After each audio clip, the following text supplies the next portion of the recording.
എഴുത്തുകാർക്കും ജനപ്രതിനിധികൾക്കും സ്വീകരണം നൽകി Ramallur public library. Kothamangalam നഗരസഭയിലെ വാർഡ് കൌൺസിലർമാരെയും ലൈബ്രറിക്ക് സമീപമുള്ള എഴുത്തുകാരെയുമാണ് ആദരിച്ചത്. രാമല്ലൂർ പബ്ലിക് ലൈബ്രറിയുടെയും റീഡിംഗ് റൂമിന്റെയും ആഭിമുഖ്യത്തിൽ കോതമംഗലം മുനിസിപ്പാലിറ്റി 3-4 വാർഡുകളിലെ കൌൺസിലർമാരായ മരിയ രാജു, സിന്ധു ജിജോ എന്നിവർക്ക് സ്വീകരണം നൽകി.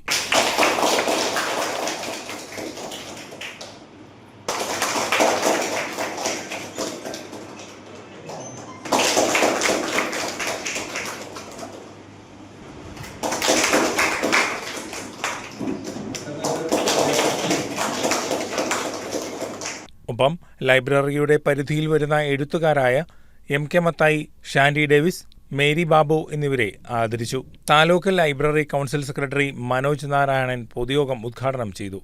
ലൈബ്രറി പ്രസിഡന്റ് എൽദോസ് പോൾ അധ്യക്ഷത വഹിച്ചു. Library secretary Stephen C Kottakkal, Babu N Joseph തുടങ്ങിയവർ പ്രസംഗിച്ചു. News desk KCV news.